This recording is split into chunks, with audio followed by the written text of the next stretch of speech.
Thank you, everybody, for joining. We're now over 100 of us, so we will kick off. So good afternoon, and thank you for joining the webinar today, Designing with Nature, Planning Approaches to Delivery of Biodiversity Net Gain. So a few housekeeping notes just before we begin.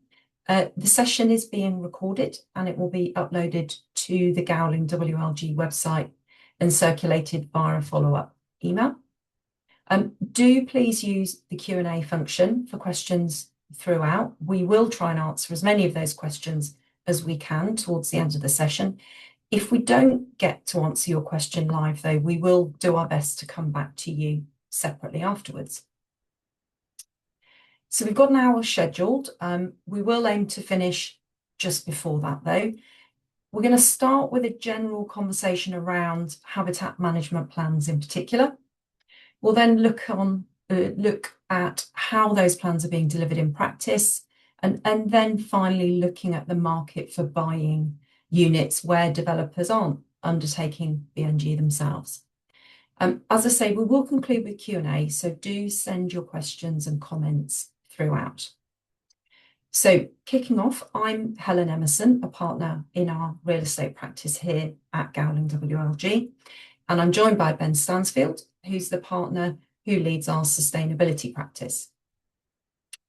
On the panel today, we have Kirsty Dougal, who is a planning and environment manager at Chelmsford City Council, and Adam Ralph, BNG project developer and stewardship specialist at Fieldworks.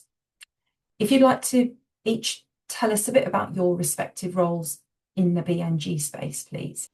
I'll jump in first. Thanks, Kirsty. Thanks, Helen. Good afternoon, everyone. I'm Kirsty.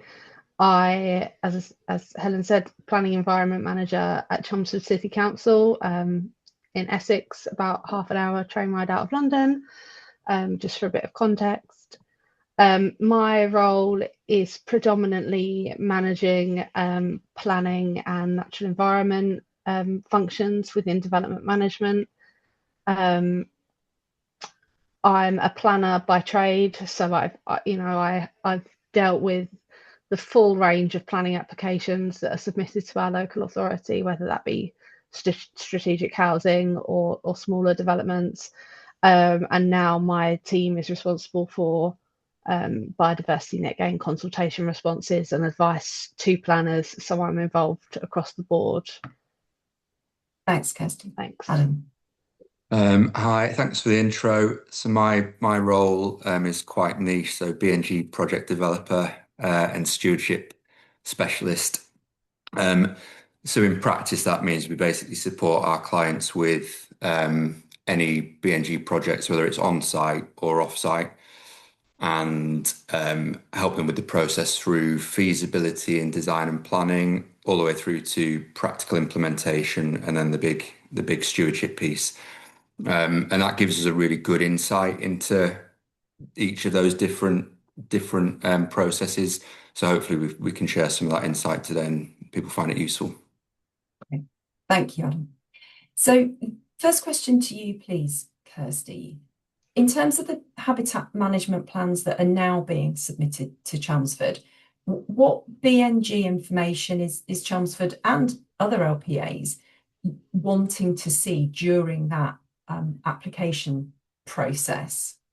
And in particular, I'm thinking that formal BNG plans can be submitted until after planning has been granted, but presumably the LPA would like to see indicative ideas to understand what could be delivered on site and off site? Yeah, definitely. At Chelmsford, we took the decision fairly early on in the BNG kind of timeline to ask through our local validation list for more information than is nationally required. So we ask for post-development metric to be submitted with your planning application. We appreciate that may just be indicative at the stage of the planning application, but it gives us a really good idea of whether we're looking at on-site, off-site, a combination of both, what we're dealing with, how we may need to secure that. So yeah, post-development values up front is what we are asking for, and we found that to be really helpful, especially speeding up that process. Like you say, you're actually, according to the regulations, you can't submit your final B&G plan until planning permission has been granted. So you will always need to do that. But if we have seen a draft B&G plan post-development metric up front, we've got a good idea of where we're heading, and it should then streamline that process post-decision and speed up delivery. Thank you. Can I jump in there? Yeah. I've got that. I mean, that sounds all really sort of sensible and pragmatic. But I've got one local authority at the minute who are wanting a reservation certificate. We're likely to go off-site on this scheme, and as part of the planning application validation, the local authority is saying, well, we need you to waive an agreement that you're going to buy these off-site units, which is really frustrating because it doesn't allow for that conversation between the planning authority and the developer to say, well, what's the art of the possible as you're going through the process? You're sort of requiring developers to almost prejudge what they're going to do on B&G, and we're going to go off-site. And it's quite frustrating. So that Chelmsford approach seems entirely pragmatic, to know something's deliverable, but without crystallising the actual solution. Yeah, we don't need to know the exact details. We certainly don't ask for reservations because things change. Of course, they will do. They may evolve during the planning process, and they will change. But we like to have that idea up front as to, especially whether we're looking at on-site or off-site. And how it then makes everything easier. Sorry. I was going to say, how strictly are local planning authorities looking at that hierarchy? Because we know developers are going to maximise, within reasonable boundaries, the developable area of their site. So there's going to be a tension there, isn't there? How far has the developer got to go to demonstrate there really is no space on site for B&G, and that's why they're looking off site, for example? It may just be the type of habitats that we have in Chelmsford. I can't speak for other areas of the country. We take a reasonably pragmatic approach to this, kind of balanced against that need for growth. We would look at the distinctiveness and the importance of the habitat, but avoidance isn't always possible when you're balancing it against that need and growth demands. So yeah, we do take a pragmatic approach. Generally, we're looking at minimising impacts and on-site gains, and we would pay particular attention to trying to maximise on-site as much as possible before looking at off-site. But sometimes you're dealing with a small constrained site. Avoidance is not always going to be possible. But yeah, then we would maximise on-site for sure. Okay, thank you. And a lot of the early conversations we were hearing when B&G was being introduced was a little bit of kind of panic and concern around LPA's resource, ecology resource for dealing with planning applications, submission of plans. How is that actually playing out in practice 18 months on, from your perspective, Kirsty? My perspective is, if I'm honest, even though we are 18 months down the line, we still haven't had a huge amount of final B&G plans submitted to us. Okay. We've had a lot of exemptions. Not a huge amount of our major strategic developments are in the mandatory B&G world. That being said, I appreciate there has been a lot of nervousness about delays and the availability of ecologists in particular. Personally, we haven't really found that to be an issue, particularly in the planning application process. I completely understand that might be a different issue or consideration pre-planning, and and the availability of an ecologist to do baseline surveys and that type of thing. But during the application process, you know, we've received government grants to get ourselves ready for BNG, and we've used those particularly on kind of training. I know a lot of other authorities have used those grants to secure in-house or kind of retain external consultants. So I don't think that's really slowing things down during the application process from what I've seen at least. Thank you.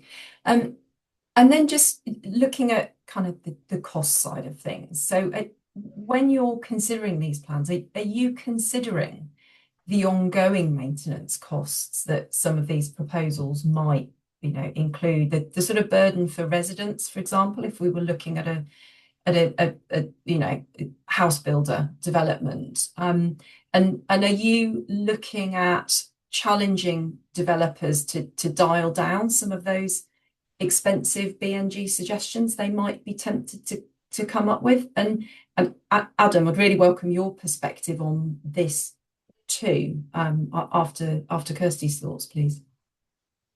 Yeah, I think this is a big conversation to be had, to be honest, and one that's not maybe necessarily been at the forefront of BNG discussions. It seems to be very much secure your BNG, you know, manage and maintain it for 30 years, but the cost implication, particularly on residents and management companies, maybe hasn't really been thought through.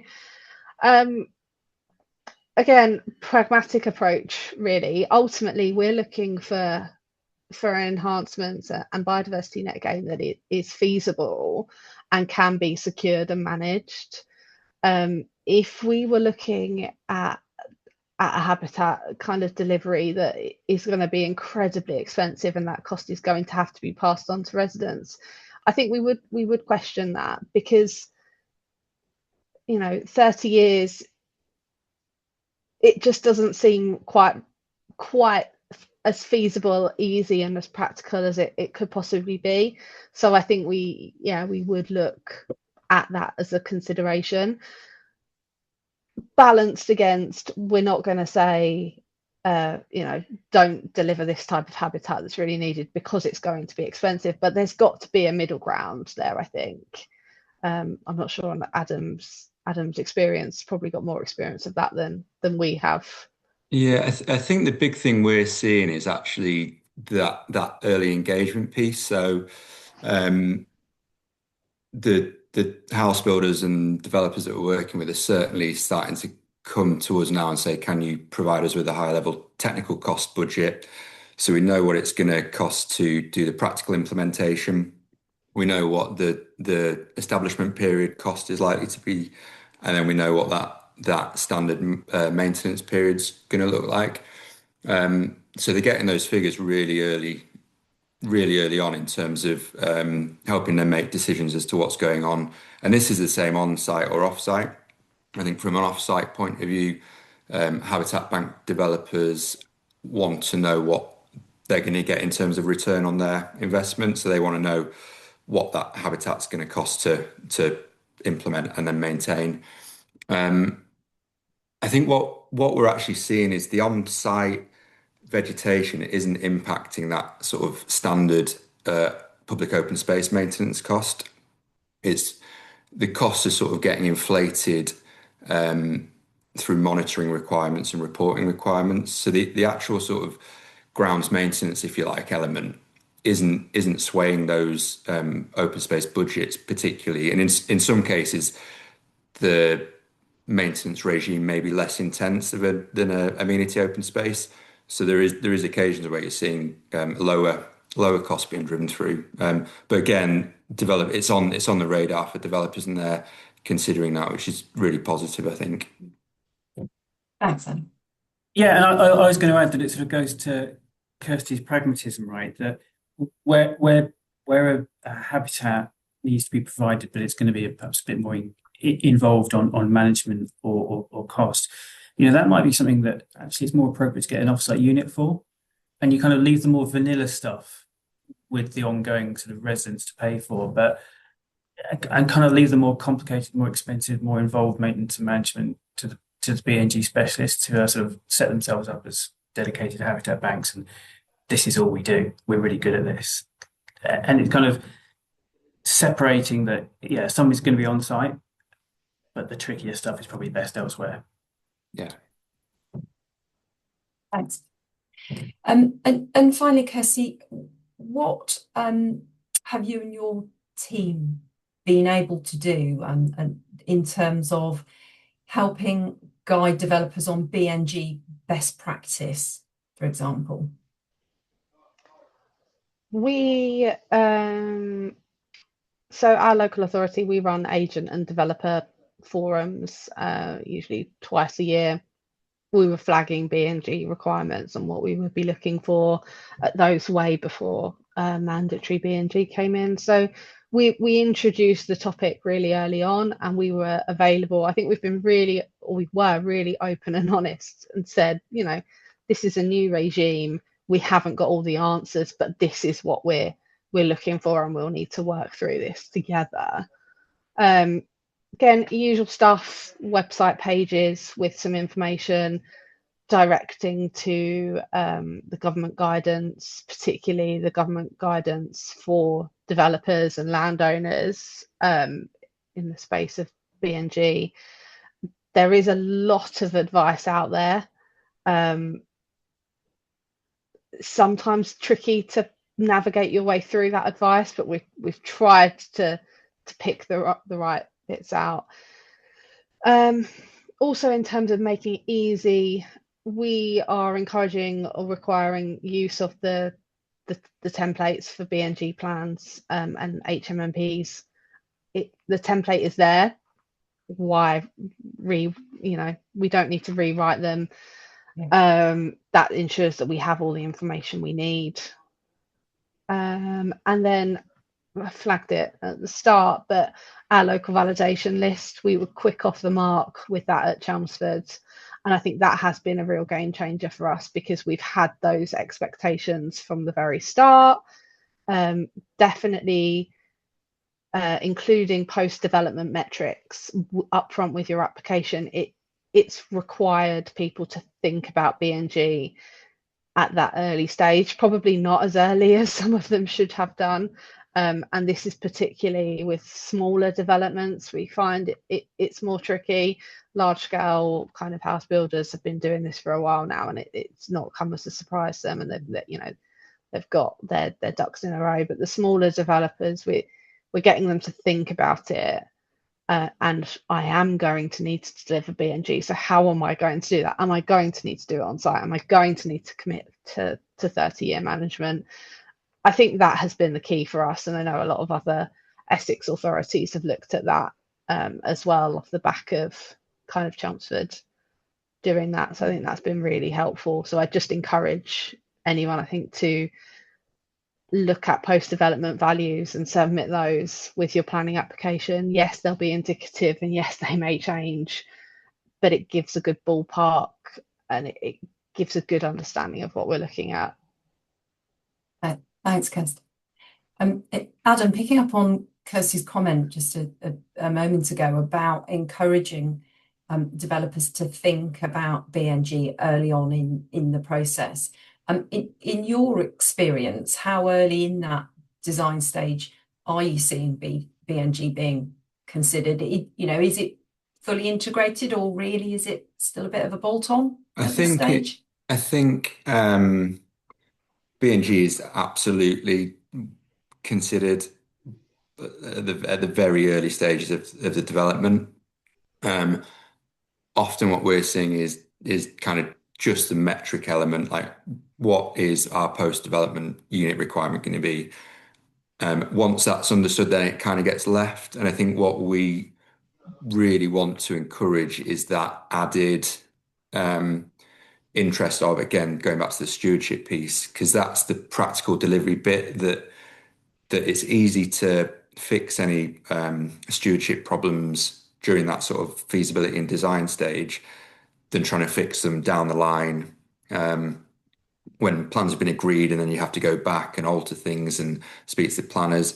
So it's a lot quicker and cheaper actually to identify any potential issues from a stewardship point of view early on in the process. And going back to that earlier point, really, of making that planning process flexible. So not saying we want your reservation certificate with your application, because there's an evolution through that design stage, and different considerations can be brought to the table. And does that mean that there's perhaps a direction of travel where a bit like we might see an architectural masterpiece at the concept stage, by the time you're actually getting to delivery, are things becoming more simplified for all of those good reasons? Yeah, I think so. And I think on-site and off-site differ. I think off-site plans can remain quite ambitious, and we're seeing even more ambitious stuff coming through now. I think people are starting to blend much more natural regeneration elements to off-site. I think we're seeing that sort of discussion around how rewilding fits into BNG off-site. And again, going back to Ben's point earlier about on-site needing to be a bit more vanilla, I think that's absolutely right, which is a shame.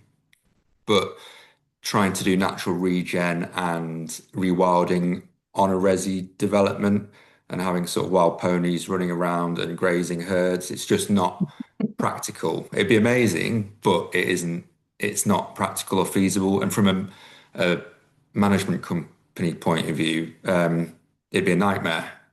So I think, yeah, on-site delivery is really ambitious still, which is great. And I think on-site is just getting pared back a bit, and just things like condition criteria. So you might want to have a other neutral grassland area, which is great, but the reality is if there's residents charging through it, dog walkers, can you realistically achieve good condition criteria? Do you need to bring that back down to moderate? And what does that do to your post-development unit yield? So again, those kind of site user considerations need pulling in at that really early design stage. And I think as well, ecologists and landscape architects are just about getting into the swing of collaborating. I think early doors, there was almost this sort of power struggle between what was being put on site. But I think the collaboration is starting to happen much more naturally now. But yeah, it would be great to see more ambitious plans on site, but I think realistically there's a lot of constraints that developers have to deal with. And just sort of picking up on your comment around vanilla, we've had a question actually popped in the chat. Thank you. What are the typical on-site delivery items that you would consider are vanilla? For me, I mean, other neutral grassland is pretty standard stuff. Native is a funny one. So mixed scrub is something I really like. I think it needs a rebrand, because when people picture mixed scrub, they picture dense thickets and possibly someone lurking behind the bushes. And so I think mixed scrub needs a rebrand to maybe native shrub mix, which is possibly from a resident's point of view much more easy to deal with it from a perception point of view. And again, on site, perception is everything. We're so, as a society, so used to neat, tidy, straight lines, manicured lawns, tropical bedding. And this is a big adjustment going to this sort of nature likes chaos. So this messy habitats with like ecotones which support loads of biodiversity. People struggle with that. And I think there's stuff that managing agents and stewardship companies can do to help signpost residents that an area is being maintained. But from my point of view, I think one of the biggest issues is how the residents receive on-site nature. So I think that's a big design consideration. And it needs much more stakeholder engagement, I think, to deliver it well. And what risks would you foresee arising if those contractors or the managing agents don't really fully understand what their obligations are in terms of maintaining that BNG. I think one of the biggest issues, and we've seen this historically with before mandatory BNG, wildflower areas on site aren't a new concept. Been done for years and really well. I think there is pressure from residents who want a flower area to maybe be a kickabout area. So if the managing agent or the Manco won't cut the meadow area back, the residents will get the mowers and do it themselves. And historically, it's not great. What's enforcement going to be like? I think with the teeth around BNG, what does that actually mean if you get residents going to cut areas themselves? So BNG is hopefully giving enforcement on site much greater authority. I think and again, we're not necessarily seeing sites come through yet that this has happened on. So I think the next 2 or 3 years as sites work through the process and residents move in, that's when we may see tensions and issues arising. And Mancos and managing agents have got to deal with those, which will be difficult for them, I think. It's interesting, isn't it? Because you can see that in the show home and in the marketing suite, there's going to be lots of plans and saying, well, this is the BNG bit and you don't go here. And everyone sort of buys into that because they're excited about moving into their new wonderful home. But when they move out and the next people come in and you start to get that rotation, and in year 10 to 15, people are looking, as you say, at the scruffy bit and saying, well, why isn't that being looked after? And it's not BNG, it's about sort of green infrastructure and landscaping. For one of my clients at the minute, we're doing stuff in the 106 agreement, but we're also putting it in the transfers and in the title documents, so that there's something sort of almost being flagged to conveyances in year 10 and 15 that this space is different and you need to flag it. And I wonder if that starts to look a bit like sort of good or best practice going forward, because when the failures come in 10 years, it's how we address it. It's going to be really interesting. Yeah, and I think as well, failures in 10 years become very, very expensive to rectify, and again, it goes all the way back to how ambitious do you want to be on site. If it's going to be incredibly expensive to rectify something in 10 years, compared with another neutral grassland that actually you could get a failure in year 1, 2, maybe 5 and still recover. All really important considerations. So is BNG really designed just to suit large residential house builders? Can smaller developers really meet these kind of requirements? I think it's much easier for the big developments from a number of different viewpoints as well. So I think we're seeing generally plots over 150 generally have the space to deliver on site. As you go up that scale, it gets more ambitious. You can do more and more, and it becomes quite exciting. You get to garden village scale, and then you can consider rewilding, and you can consider areas for grazing and wild ponies. And also with some of those larger schemes, you've got a much cleaner stewardship and governance structure. Often on a large strategic housing scheme, you might have whether a community interest company or a trust that is kind of acting as an umbrella. And I think that's really good in terms of that long-term sustainability of the whole scheme. On smaller sites, space is obviously a big restriction. Due to the density of the houses that are being put in.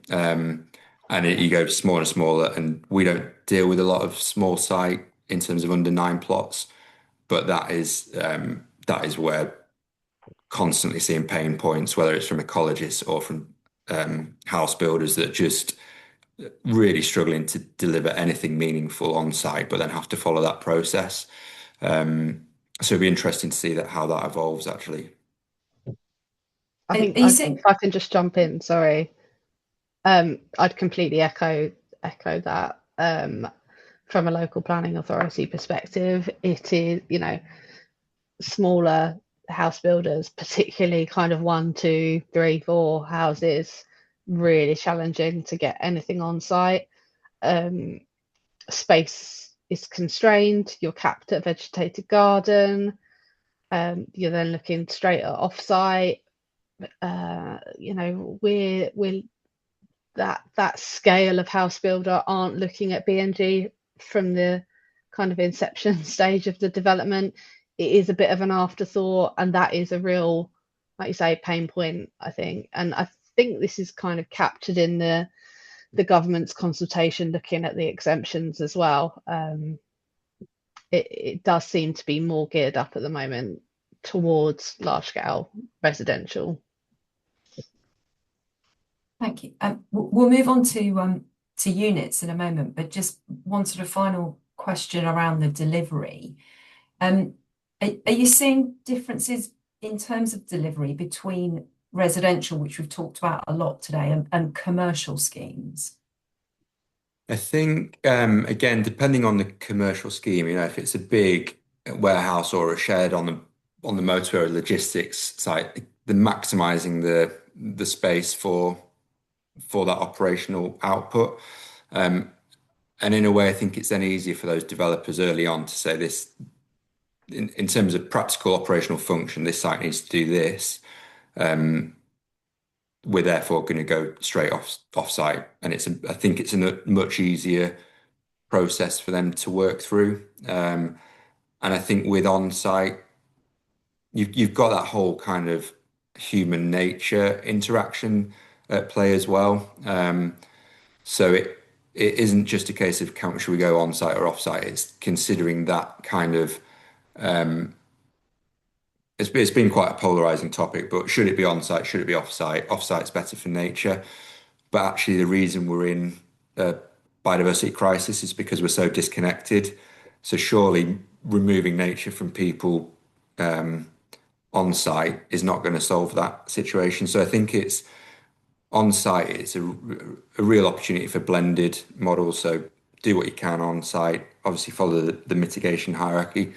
Do what you can on site and use off site where you need to as well. Okay, thanks, Adam. So moving on to that, Ben, where on site isn't possible or not possible enough. How is the market developing and functioning in terms of buying units? What are you seeing 18 months in? Yeah, so I think. So BNG for 30 years, it's a pretty long-term relationship, right? It's sort of for richer, for poorer, in drought, in flood, in heat wave, in snowdrift, and not everyone wants long-term relationships because sometimes they can be quite difficult. And so the off-site unit market's been great because it's much more transactional, and you're buying a compliance tool. You know, you're buying a certificate that says to your planning authority, either I haven't got the space for it, I'm worried about the management, or I'm just really, really good at building lovely houses, and my forte is not looking after nature and habitats, but I found someone who's brilliant at it, so I've gone to a dedicated habitat bank. So I've got my certificate, I've updated my biodiversity game plan, Kirsty and colleagues have approved it, and I can go and start building and doing what I'm good at. And I'm leaving all those problems with people who are good at fixing them and dealing with them, because that's all they do, right? You know, they might sell nutrient credits, but really they're BNG specialists, and they're good at managing habitat. So there hasn't really been a legal. So the legal risks are quite manageable. I think at the start of BNG, you know, back in sort of February, March last year, there was a lot of added risk in these sort of unit purchase agreements, because you're often, as a developer, contracting with a habitat bank who might not have the land yet, but they were close, and they certainly didn't have the conservation covenant or the 106, because at the start of all BNG there was just nothing there. So you were saying to a habitat bank, I will buy however many hundreds of thousands of pounds worth of units for you, please turn up in 2 years' time when I need them.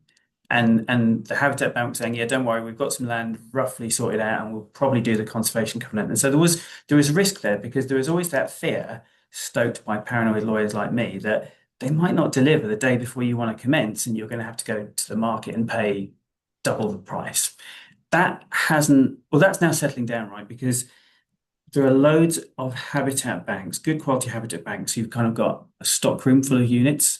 So they've got their land, they've got their conservation covenant, the shoots are coming up, it's early, but it's starting, and you've got the confidence that they're going to be able to deliver the 10 units to 20 units that you've reserved.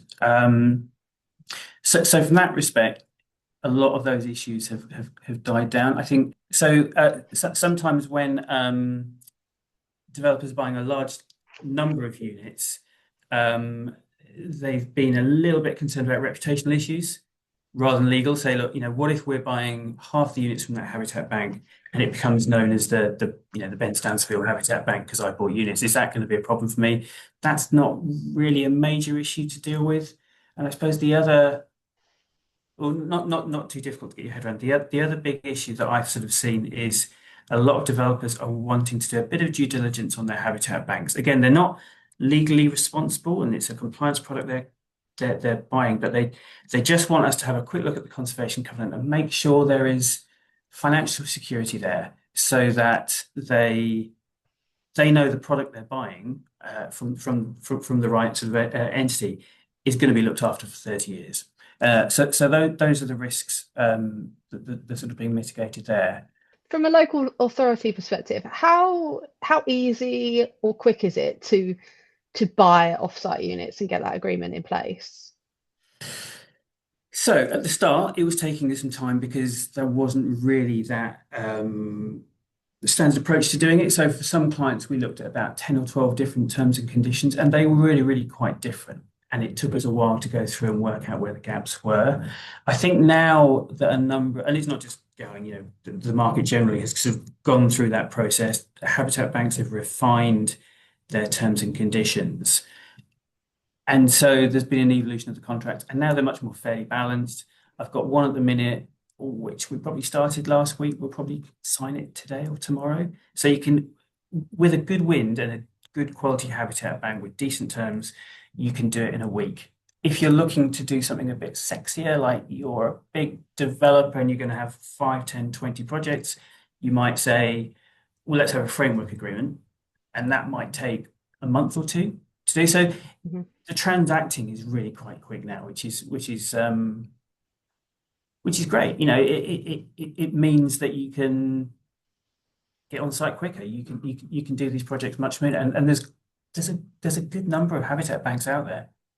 We have, particularly sort of, not so much on the National House Builder side, right? They've got great relationships with lots of habitat banks, but more regional projects or SMEs, they're sort of saying to us, how do we get these units? Because we know we're going to have to buy some.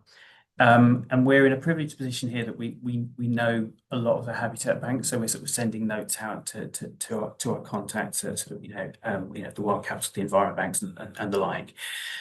There are brokers who are really good. There are aggregators who are sort of finding these small habitat banks, bringing them together. And one question actually I was going to flip to you, Kirsty, is that a role for a local authority as well, to say to an SME developer, I need 2 units. Who do you know is good in Chelmsford Borough or nearby, so that I'm not having to go to the other side of the country and have spatial risk issues? Yeah, right at the start of a bit pre-mandatory BNG, so in Essex, I don't know if anyone's done any work in Essex. We have at county council level, we have a BNG coordinator, and pre-mandatory BNG, we were talking about almost like a matchmaking service. Habitat banks can register or could register. I've got this for offer. This is where I am. And then also, if we need to match up developers, we can kind of refer to that, or they can match make themselves. I still think there's a lot of merit in that kind of model. Put people in contact, Yep. help them out a little bit. But also, I think, it's not sure on others' experience, but I don't. It's probably fairly easy to find the habitat bank, right? Is it? Not sure. I mean, I've not had any situations where we've struggled to get them locally, and we've had to sort of, buy them a bazillion miles away. It seems to me the market's functioning really pretty well, actually, for a nascent industry, right? Yeah, I think so. And I think that that's sort of apparent as well in terms of how quickly unit prices are leveling out. Compared to 6 months ago, prices are within the last 2 months becoming much more competitive. And I think that's because of the availability of units in regions and neighbouring regions. And again, I've seen some LPAs that are kind of delivering like arm's length broker as a sort of a business model themselves. So it'd be interesting how that evolves and whether that does become a conflict in terms of private habitat banks. Because obviously if a planning authority suggests that the developer uses their It's tricky, isn't arm's it? length scheme, the developer wants the quickest route through to planning. And you'll probably get that from a so that's an interesting one to see how that evolves over the next year or so. Yeah. And then one thing I was going to mention was this sort of the consultation that the government launched. I think it closed actually to July time, didn't it? And I think back at the end of July, I was thinking, that consultation on B&G, maybe we'll get our answers in October. Chances are we'll get it the day of the webinar, and I'll have to quickly read up on it in the morning. But it hasn't been published, and I was sort of emailing some fellow B&G nerds last night and this morning, and I think there's generally a feeling that response is going to be towards Christmas now, which is a bit of a shame. But that was really focused, wasn't it, at SME developers who are struggling, I guess, a bit with the complexity of it, because the big house builders have often got a group head of biodiversity who's brilliant and knows absolutely everything about it, but the SMEs they can't afford that resource. It's a luxury for them. But we did some work, didn't we, Adam, on for Future Homes Hub? Yeah, which was really useful. And I suppose again it's the threshold between a SME developer and a micro sort of developer. And it'll be interesting to see again in the consultation what those thresholds, because the micro developers are the ones that are really and urban brownfield developments that really struggling to sort of deliver meaningful B&G. So it'd be interesting to see what the thresholds are like in between any exemptions or I suppose weakening of the rules. Yeah. And that actually as well is from a market point of view causing big anxiety. I think there's a lot of landowners and asset managers that we've spoken to that have put schemes on ice because they don't want to get into something that's potentially going to not give them a return. So that again, I think early 2026 would be really good to get some reassurance for the whole market in terms of what's going on and how things are evolving. Yeah, my secret sort of hope is they get rid of the spatial multiplier for SMEs. So if you're building up to a certain number of homes, you can go and buy units in a part of the world where there isn't a load of development, but there's a real need for habitat improvements, and it just enables everyone to benefit rather than just pockets of the country where there's a lot of development. And need some markets. So we've probably got about 10 minutes or so for some questions, and they have started to drop in. And there is one for you, Kirsty. Hello, Helen. The one for you, Kirsty, about your mandate or your responsibility as the LPA to safeguard the integrity of those on-site schemes. So I guess it's a question around what's your monitoring responsibilities and what are you, how involved are you going to be in bringing failing schemes up? And actually adding 5 questions in one. There's also a question earlier about sort of, I guess, force majeure events and storms and things like that. So it's sort of, maybe we could sort of pull you in, Adam, on that as well. I think it's a really difficult question to answer, unfortunately. Yes. We're not far enough down the line yet that we've really had to grapple with this issue. In Chelmsford, we haven't had any of these issues that have caused us to really look at enforcement or stepping up and monitoring. What we're doing at the moment is making sure that we can put everything we think we will need in place. So, habitat management monitoring plans, asking for reporting in certain years. We're looking at kind of internal management systems for monitoring when monitoring reports are due, so we can follow up on that a bit more proactively. But that in itself is a challenge. It's one of these things. If you're monitoring from when a site commences, you've somehow got to record that, and we're talking, potentially after we've got over the first few hurdles, 10, 15 years, 20 years down the line. So it is a bit of a challenge, but yeah. Section 106 agreements, we're including monitoring fees. That in itself was a hurdle to decide what they are, and I know a lot of us are still grappling with that. Yeah, at the moment it is just putting everything that we think we may need in place, and I guess we will all learn from the first kind of authority that really has to deal with something that goes a bit wrong. And I think from a house builder or developer's point of view, I think it's ensuring that there's contingencies factored into those budgets.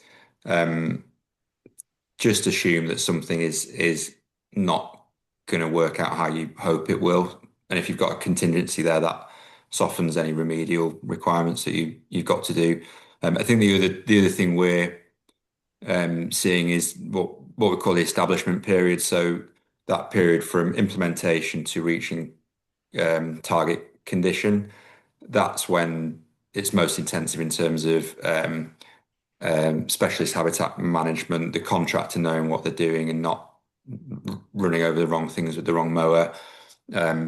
So those sort of years 1 to 10 for us are the real sort of high impact areas where stuff could potentially go wrong if not managed properly. We've still got some questions coming in. Thank you, everybody, for that. We have just had a question here from another local planning authority, Kirsty, just exploring the challenge between kind of creating functional BNG space and the tension with kind of a landscape-led design and the inconsistency between the various disciplines that have to come together to create that functional space. Is that something that you and your team have been grappling with? Yeah, a little bit. It's definitely come up. I think this is where coming back to our validation requirements and asking for post-development metrics and an idea of what you're doing on site is really helping. We have had instances where a developer has said, oh, this will be my open space, but that conflicts with the BNG that they're intending to deliver on that space. And this comes back to Adam's points about the public perception of a space and wanting a wildflower meadow kind of mowed down so they can kick a ball about on it or whatever. So yeah, it is a bit of a challenge, but I think asking for that information up front is really helping us with that, because it gives us the power almost when we're negotiating the planning application. If someone is relying on their open space to also be their BNG habitat, we can go back at that point and say, you need to think about this a bit more. Do you need to change your development layout so that you can accommodate your on-site net gains? Or do you need to rethink what you're doing with BNG because you can't have your recreation area and certain BNG requirements? So it definitely is a challenge, but I think asking for all that information up front really helps with that. Thank you. We're nearly out of time, so I was just going to ask you all for your reflections on one final point. Mentioned earlier in the webinar about the BNG consultation that happened earlier this summer. What changes do you think we could expect from the government that might shape how we're delivering BNG in the future? I don't know if it's easier to go first or last on this question. Kirsty, shall I go to you first? Yeah, I'm definitely expecting some changes to the exemptions, which Ben kind of just picked up on. I think most other local authorities, anyone that's out there in the webinar from a local authority and all the other ones that I've spoken to, your self-build schemes have skyrocketed. Never had any self-build schemes, and now it's BNG exemption. Everyone's doing a self-build scheme. I definitely think the exemptions will be changed. I hope that we aren't looking at the proposal to completely kind of take away BNG, mandatory BNG for anything under kind of 10 units. That seems like a bit of a backward step for me. We've done all this work to get it in place, and we're trying to build momentum, particularly with those very micro kind of small house builders. So it would be a bit of a shame if we did a backward step there, but I think exemptions can definitely make it easier. Thank you. Adam. Yeah, I think I'd echo those points really. I think it would need to make it easier for the SME and micro house builders to build. But equally, we need to make sure that from a new market point of view, that people who are getting into investing in nature markets still have that interest to do it.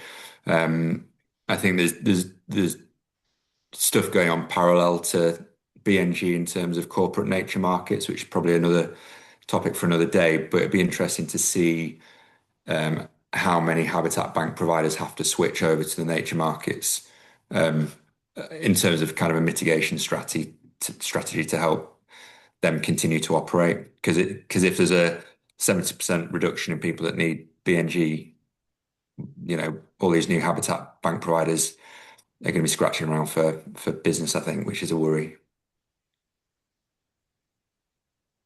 Ben, any final thoughts? So I already mentioned that my wish for the spatial risk multiplier to go for SMEs, but I think also looking at the hierarchy would be quite good, so that you can, as an SME, potentially go straight to units as well without having to worry about that ongoing management. And there's a really interesting comment actually in the Q&A about, look, fractional units are brilliant for developers, but not as good for habitat banks in how we do that. So I appreciate I'm taking a problem away from developers and pushing it to someone else, so apologies for that. And then one other hope is that the de minimis exemption, which I think is currently at 25 square meters, if you're messing around with less than 25 square meters, you're free of BNG. There's talk of that going to 50, 100, 200, and I just hope that doesn't go too high, because 50 sounds sensible, but going up to 200 as a de minimis that's a pretty big lot of habitat you could be messing with and get away with it. So I'm hoping the government doesn't sort of throw out the baby with the bathwater on that. Thank you. So we are nearly out of time. We have got a handful of Q&A that we haven't managed to get to today, so we will pick those up after the session. We've covered a lot of ground. Clearly, cost implications of BNG is something which is becoming a larger conversational piece, and also those pain points for SMEs. So, let's continue the conversation on those points. At the end of the webinar, when you finish, there will be a very short feedback survey that pops up. We'd be really grateful if you would answer that. It helps us organise future events. Kirsty, Adam, thank you so much for being part of today, for sharing your thoughts and your knowledge. It's been a pleasure to have the conversation. Thank you too to everyone that's joined today. There are well over 100 of you it does show that this is, remains an important topic, and Ben and I do look forward to having future opportunities to continue the conversation, as I say, with you all. So just remains for me to say thank you very much and have a good afternoon.